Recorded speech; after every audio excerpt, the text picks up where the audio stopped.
रामराव जी के दो बच्चे थे, रूही और पवन। पवन बड़ा था और रूही छोटी थी। दोनों ही पढ़ाई में बहुत होशियार थे। रामराव और रूही की मां लता रूही को लेकर बहुत चिंतित थे, क्योंकि रूही ने अपनी शिक्षा पूरी कर ली थी। अब उसके लिए एक बेहतर रिश्ता खोजना था। एक दिन उनके करीबी रिश्तेदार का बेटा दीपक शादी में रूही का हाथ मांगने के लिए उनके घर आया। दीपक को सभी पसंद करते थे। वह दिखने में अच्छा था और एक अच्छी कंपनी में कार्यरत था। दीपक के परिवार को भी रूही पसंद थी।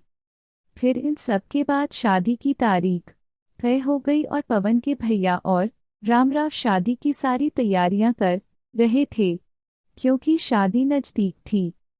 सारी तैयारियां हो गई, शादी का दिन भी आ गया। पवन रूही का हाथ पकड़कर मंडप में ले आया। रूही सुंदर बुढ़िया सी दिख रही थी।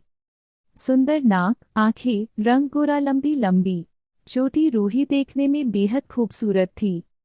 पवन रूही को मंडप में ले आया और पंडित ने रूही को कन्यादान के लिए हाथ आगे करने को कहा और उसका हाथ कांपने लगा। जिस पिता ने इस हाथ को पकड़कर दुनिया में चलना सिखाया, वही आज उसका हाथ किसी और पुरुष के हाथ में देने जा रहे थे। अपनी उस बेटी के बिना अपना बाकी का जीवन बिताना, ये विचार ही उनके लिए काफी कष्टदायक था। पिता ने उसका हाथ पकड़ लिया और उसके होने वाले पति ने नीचे से उसके हाथ को सहारा दिया। कन्यादान की रस्म शुरू हुई।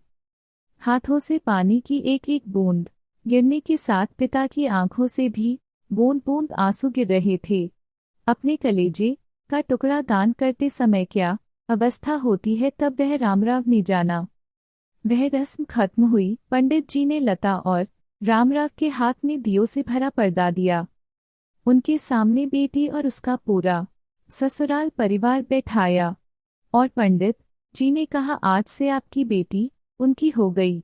उनसे कहो कि उसका अच्छे से ध्यान रखें। लता अपने मायके वालों के लिए एकदम पराई हो गई। उसकी आंखों में आंसू भर आए। रूही को 2 दिन की ट्रिप पर भी भेजना माँ के लिए कितना मुश्किल होता था, और अब उसको हमेशा के लिए दूसरे के घर भेज दिया जाए और उसके अपने ही घर का मेहमान बना दिया जाए। यह बात अब माँ को समझ आ रही थी। उस रस्म के बाद दूल्हा गेट पर आ गया।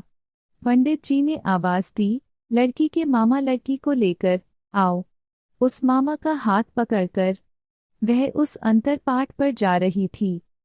सुबह उठकर एक साथ नाश्ता, फिर मस्ती, फिर मामी के हाथ का खाना और रात में मामा की गोद में सिर रखकर सोने वाली भांजी आज उस मामा को दूसरे के हाथ में सौंपनी होंगी।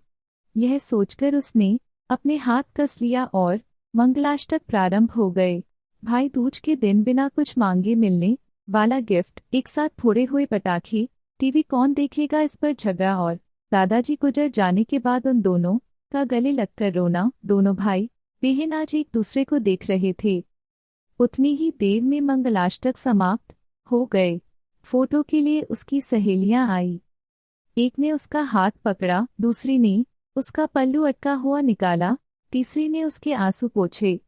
हम घर रहने के लिए आ रहे हैं, आंटी को बोलना खाना खाने के लिए आएंगे। उसे कमरे की आवाज, एक दूसरे के अधिकार और वह दिन याद आ गए जब वे एक साथ रहती थी। अचानक पति दीपक ने कहा कि तुम चारों की तस्वीरें ले लो, मैं साइड में खड़ा हो जाता हूँ। और वह चारों चेहरे हंसे। खाने की कतार में आज रूही माँ पापा से दूर दूसरे लोगों के साथ बैठी थी। खाना खाने के बाद पंडित जी ने गौरी हार की पूजा करने के लिए बुलाया। रूही ने वहां मन से पूजा की। माँ ने रूही की झोली भर दी और अनीता आंटी ने कहा कि आप पीछे मुड़ना मत। रूही अचानक चौंक गई। वह आगे बढ़ने लगी। इतने सालों से बच्चे की तरह पाले हुए उस चाचा का बांध टूट गया।